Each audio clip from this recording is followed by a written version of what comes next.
Hi, thanks for clicking on this video. Today, I will show you how to fix Messenger not working. Make sure to subscribe to fix it for more tutorials.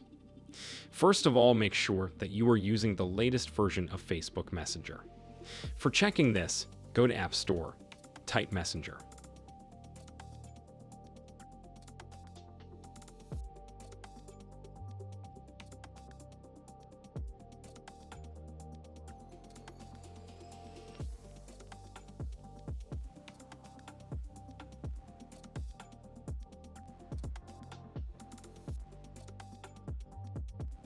On the right side of the Messenger, it will show either open or update. If it shows open, your Messenger is fully up to date. If it shows update, you should update it.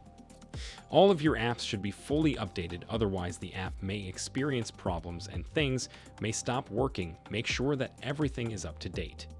When you've already done that and it's completely updated, the next step is to contact the support team and then get some support and assistance with your app.